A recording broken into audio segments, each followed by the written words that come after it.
And we're back. It's the SilmFilm script discussion, season 2, episode 8, part 4. I didn't even have to look at the little tiny picture of Marie this time. So it looks like we might be almost done with Act 1 here. Yay! Yeah. So if we have an introduction scene between, an introduction scene in Ingwe's court, where we can, and it'll be super easy to introduce the grandkids, because that's like you can just do that. Mm-hmm. Is Feyenoord there with Mydros so that we can make sure that we can introduce him as well? See, if you're going to Ingwe's court and introducing Finway's kids, or grandkids, like, there's some huge issues Feanor would have with that situation. Yeah. But maybe we need to have him be there having those issues so we can see it. Right. Why would he go? So, yeah, the question is, well, because things aren't that bad yet. Right. Like, the last thing we saw was the wedding. We kind of made up a little bit. Yeah, he and Indus are at least reached an understanding at the wedding. So the whole point is that... Why would he see those people? I'm saying, why would he leave whatever he's doing? Yeah. Like, my big problem with Feanor is that it's kind of... I mean... Because he's not going to let... Here's... I'll tell you exactly what it is. Asked him. Okay, go ahead. Here's my problem. My problem is that and this is really a personal problem. I see Feanor as kind of the antisocial engineer who sits in his lab and does the things that he wants to do and never goes out. And I think that's probably not... Oh, that's me on this project. I'm totally an antisocial engineer who spends my Saturday nights talking about the Silmarillion. So I think probably that characterization is not really fair, but if it's not, then we have to play up Feanor's social butterfly side. Well, he's not antisocial per se, because he's able to motivate people like crazy. Right, he's charismatic, but he finds very few people that are worth his time. So he doesn't want to stand around and talk to a bunch of idiots, and everyone in the world is an idiot, therefore. Right. So, but that's my problem, right? Like, that's the kind of guy that sits in his basement and never goes outside. And I don't think that like I'm thinking back specifically to the scene where he happens to be hanging out and they ask him to break the Silmarils, right? Because I seem to recall that was just sort of a social gathering. Oh, he was ordered by the Valar. They were at the festival, right? They're at the festival. Yeah, but he was ordered by the Valar to attend that festival. Right. So he had no choice in the matter. Right. Well, here's so that feeds more into that, shut in. I can give you a reason why Feanor would go. So Finwë is planned this visit to introduce Ingwe to Ingwe's grandchildren. Right. Okay. Here's the thing. They're being introduced as as princes of the Noldor. Yeah. And there's no way that Feanor wants his kids playing second fiddle. Right. Fingolfin's little cretins. Right. Okay. And Feanor will totally show up with his kids if it's all the princes of the Noldor are going to be there. Yep. My kid's the prince of the Noldor. I don't care about your kids. Right. So he will go first in the introductions. Yeah. Oh yeah. Yes. And he will go first. Yeah. And not only that, Feanor named his eldest son Nerdanel-Feanor, which means because means what? I missed it. I'm sorry. Sorry, this is a linguistic politics. So it's totally how Tolkien does politics, is with names. But yeah. Finwë's name is Finwë, right? Of course. Feanor's name is Feanaro. That's his mother's name. Yeah. Spirit of Fire. Yeah. But his father named him Finwë, Clever Finwë. Yeah. Mm-hmm. Feanor names his eldest son Nerdanel-Feanor, which means third Finwë. Well, you've got Finwë, Cura Finwë is the second one, and oh look, who's the third one? Yeah. It's my son, because those two half-brothers don't count, even though they've both got Finwë names as well. Yeah. Right. They're Nolo Finwë and Ara Finwë, Yeah. which is Wise Finwë and Royal Finwë or something like that. Oh, which would really, Pretty that good. would bug the heck out of Feanor. Yeah. Royal Finwë. All right, so, and he can actually, like, there could be an aside scene where, like, maybe Feanor says or does something that's a little over the top, and, like, Nerdanel kind of pulls him aside and calls him out on it, and he expresses, like, she's like, if you were going to be like this, why would you even come to this thing? Like, what is wrong with you, dude? Yeah. And he specifically says, you think that... I'm not playing second fiddle banana to some baby. Right. You know, like, there's no, like, you would have me allow my father to introduce, you know, basically the sons of what in Feanor's mind are his father's illegitimate children. Right. Yeah. As the princes of the Noldor, and not our sons. Yeah. My personal idea is that Feanor is always very careful to use the word half in all his relationship discussions. So he doesn't talk about his brothers, he talks about his half-brothers. He doesn't talk about his sisters, he talks about his half-sisters. He doesn't talk about his kids having cousins, his kids have half-cousins. Yes. Yeah. I like that a lot. I realize half-cousins is not an English word, but in Feanor's mind, it would be. We'll make up an Elvish one for it. Yeah. There probably is, because Tolkien wrote about this in Laws and Customs. Yeah. Because it's even if actually there wasn't- not incest to marry your half-cousin, by the way. All right. So even if there wasn't, Cousins is incest, but half-cousins is okay. even if there wasn't a word, Feanor would invent a word. Right, that's the whole point, is he would make sure the whole world knows that this is different. But that's all in my head. Tolkien didn't say that, so... All right. Well, and also this gives us an opportunity to really spend some time in Valmar, where when Melkor is having his release, probation there, okay, so who do we give the noticing of there being something going on at the Ring of Doom to? Rumel? Okay. Mm-hmm. I mean, his role is like a scholar, but also to write things down. You know, he's the person who would he's take note. Finway's personal scribe. We've decided. Right. So like, there's important things that are happening. He knows this. I guess he's a minor character though. So if we want to give this to a more important character, that would be fine. Yeah. Could we do something to establish Fingolfin's character?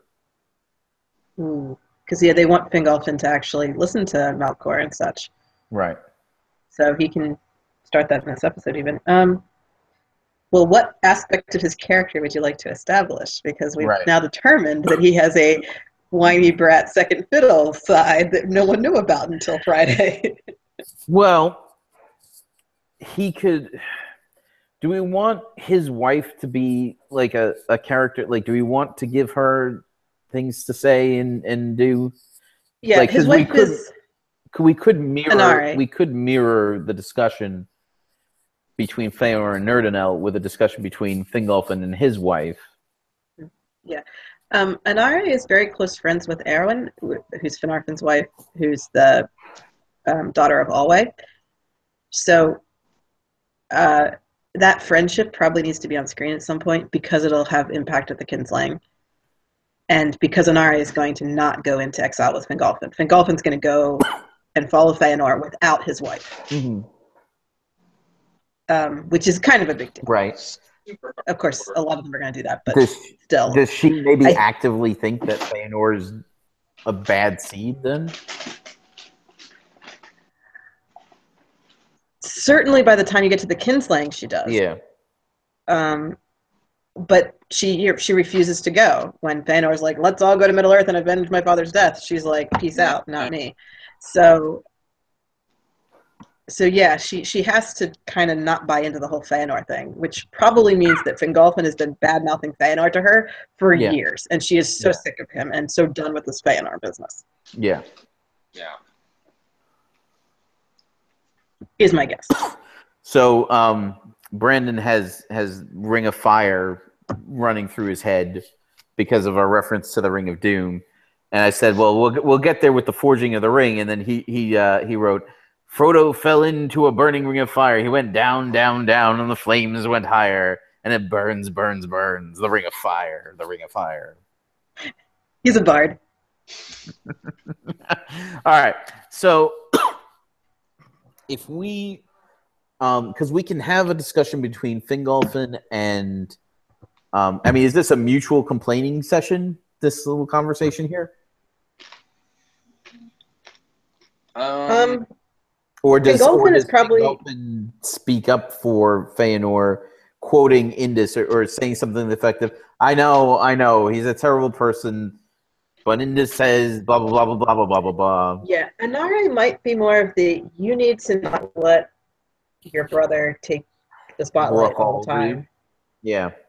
You know, like she might be like, you need to stand up for yourself because she loves and respects her husband and would like him to have more of his father's love as well. Okay. And so she could be saying things like, you know, Ingwe's not his grandfather. Wait, grandfather? Right. Yeah, grandfather. Yeah. Yeah, that's weird.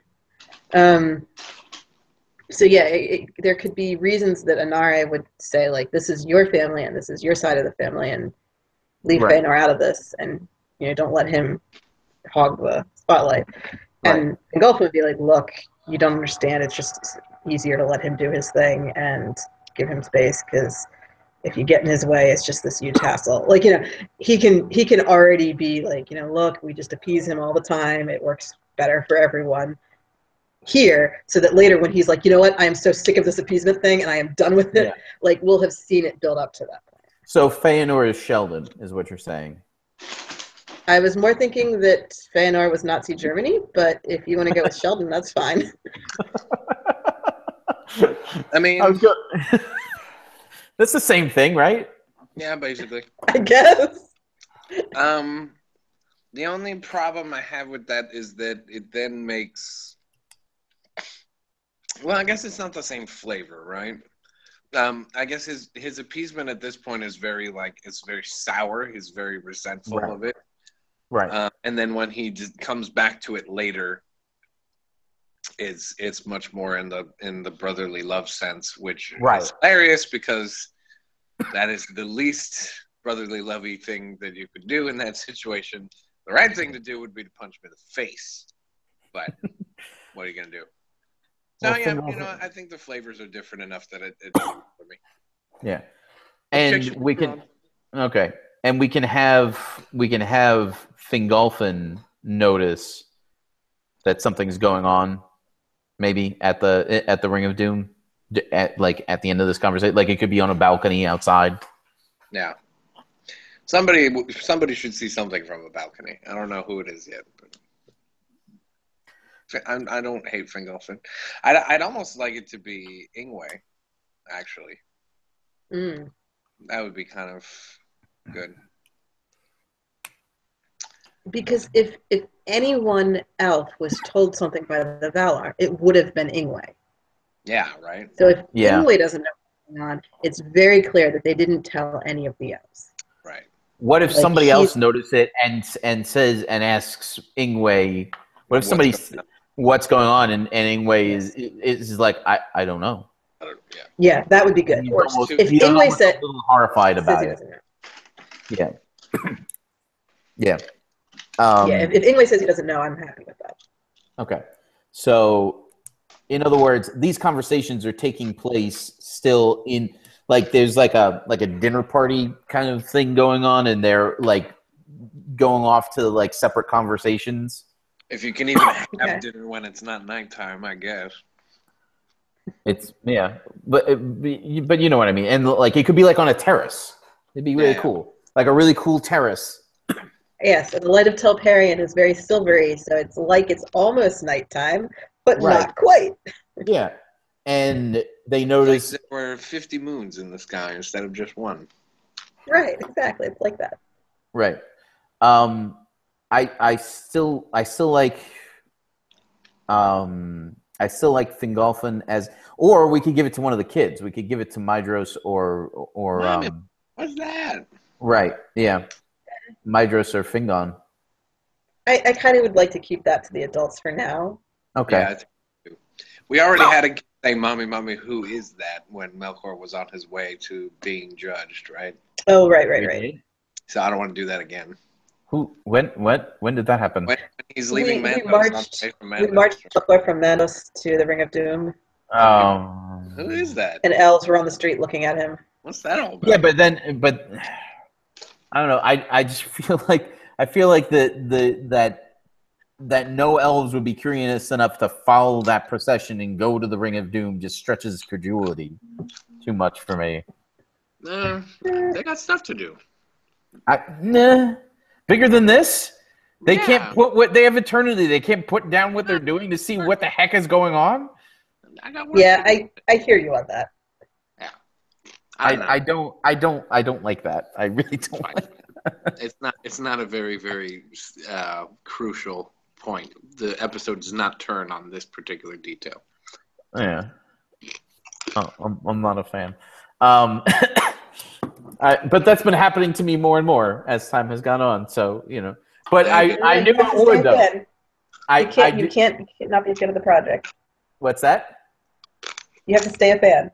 Yes. Of the project. No. You're allowed to not like details. Yeah. Yeah. No, I'm still on board. I'm not going anywhere. All right. So whoever we have make this like speak up and say that they see something going on over at the Ring of Doom. Ingwe, see that, and also it takes the gut punch out when Ingwe reveals that he doesn't know what's going on too. If the elves have some other knowledge of that something's happening before this moment. I think it does. Yeah, I mean, we don't have to show that. It was just an option for getting elves in very early in the episode. I don't think it really takes the gut punch out. The gut punch is that he wasn't told, not that he doesn't know what's happening. That's the punch. Yes, but we don't get like a bewildered look on his face. Why not? Someone went all the way to friggin' was there in Valmar? Yeah, someone went all the way to Valmar and be like, "Hey, did you know there's a big thing outside?" Like, that's not gonna happen, right? All right. Oh, so you're saying that like people the procession wasn't in Valmar. Okay, so that people were just is on the way. Like there was like a little kid picking flowers out in a field somewhere, that kind of thing. I would be okay with that. Okay, all right. He's marched down the road. Whoever happened to be on the road saw it. Okay, all right. I can get on board with that. Brandon says he doesn't think there should be a procession. Not a procession, just say he's being led from Mandos. It's probably just Aule and Eonwe, and that's it. Like it's not big to do. Tulkas and Eonwe seem like. Oh yeah, there you go. Well, someone smarter than both of them should probably be there. Eonwe's not dumb. He's the herald. He's not a dumb guy. He speaks for Manwë on occasion. He's not that dumb. You don't have the herald escort the prisoner, right? There's a position. Someone in a position of authority needs to be there. Okay. And Tulkas is not that. Well, Mandos can be there. Mandos has to be there because he's got to go make the trip anyway.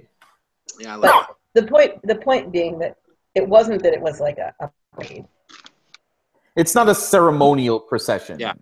Right. He's just being moved, and some elves were seeing it happen, and it allowed us to have confused elves going, "What's this? What's going on?" to kind of start out the elf confusion early. Okay. But we can save it till now. It doesn't matter. All right. Are we at the end of Act 1 yet? Yeah, I think we are. All right. So so that's during. We can have this sequence take place during the deliberation. Yeah. Like when the jury would be out in the jury room. We need Valar cops. Brandon says. Eonway with a troop. Yeah. So and Arian could be there too, since we made her kind of like Eonway's partner during the battle of the War to Begin All Wars. Yeah. You were there. You could have that if you didn't like it. No. I don't dislike it. Oh, okay. It's because Arian serves Varda, and Eonway serves Manway, so it totally works. My side just now was because Elmare always gets overlooked in all of our discussions. We forget that she exists. So making Arian his partner, I'm like, what about Elmare? No one cares about her. That was all I was doing. Yeah. Arian fits. Arian would be great. She has history with Melkor.